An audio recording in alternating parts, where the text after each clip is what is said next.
পুকুরের পানি সবাই ব্যবহার করে কিন্তু কেউ খায় না, ঠিক তেমনি একজন বিবাহিত নারীকে সবাই ব্যবহার করবে কিন্তু কেউ বিয়ে করবে না। এবং একটা কথা শুনে রাখো, 10 মিনিটের দায়িত্ব যে কেউ নিতে পারে কিন্তু সারা জীবনের দায়িত্ব স্বামী ছাড়া কেউ নেবে না। তকদির লেখা হয়েছে 3 ধাপে। নাম্বার 1, আসমান জমিন সৃষ্টি করার 50,000 বছর আগে। নাম্বার 2, যখন কোনো আদম সন্তান মায়ের গর্ভে থাকে, যখন সেই বাচ্চার বয়স হয় 4 মাস 10 দিন, তখন একবার তকদির লেখা হয়। নাম্বার 3, তকদির লেখা হয় লাইলাতুল কদরে। আমরা বেশি বেশি আমল ও দোয়ার মাধ্যমে আল্লাহর থেকে ভালো তকদিরের দোয়া করব ইনশাআল্লাহ।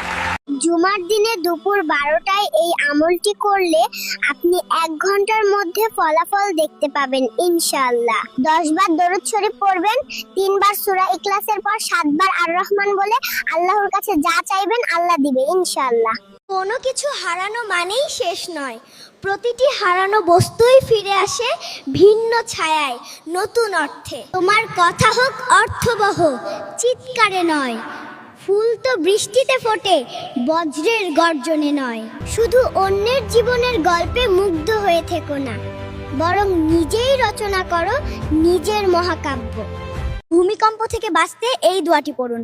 এই দোয়া পড়লে আল্লাহ আপনাকে বিভিন্ন আকস্মিক ও দুর্ভাগ্যজনক মৃত্যু থেকে রক্ষা করবেন ইনশাআল্লাহ। আল্লাহুম্মা ইন্নী আউযু বিকা মিনাত তারাদ্দি ওয়াল হাদমি ওয়াল গারাকি ওয়াল হারিক। প্রত্যেক মা বাবার কাছে আমার একটাই অনুরোধ, আপনাদের যদি ডিভোর্স দিতেই হয় তাহলে সন্তান জন্মদানের আগেই দিন, কারণ ডিভোর্সে আপনারা জিতে যান কিন্তু হেরে যায় আমাদের মতো সন্তানেরা, যাদের ভবিষ্যৎ অন্ধকার। যেখানে মায়ের দোয়া সেখানে পথ কখনোই অন্ধকার হয় না। মা হলো সেই নিঃশব্দ শক্তি যিনি দূর থেকে সব যন্ত্রণাকে হালকা করে দেন।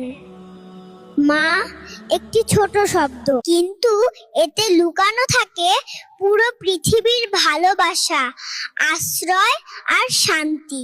প্রত্যেক মা বাবার কাছে আমার একটাই অনুরোধ, আপনাদের যদি ডিভোর্স দিতেই হয় তাহলে সন্তান জন্মদানের আগেই দিন, কারণ ডিভোর্সে আপনারা জিতে যান কিন্তু হেরে যায় আমাদের মতো সন্তানেরা, যাদের ভবিষ্যৎ অন্ধকার।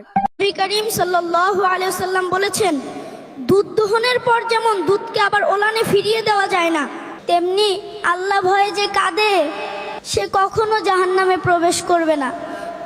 ভাইয়া, তুমি কি জানো বৃষ্টির সময় কোন দোয়া পড়তে হয়? আমি তো জানি আপু। বলো তো ভাইয়া। আল্লাহুম্মা সাইবান নাফিয়া। খুব সুন্দর। বৃষ্টির সময় দোয়া কবুল হয়। বৃষ্টির সময় যদি কেউ 2 হাত তুলে দোয়া করে, আল্লাহ সেই দোয়া কবুল করেন।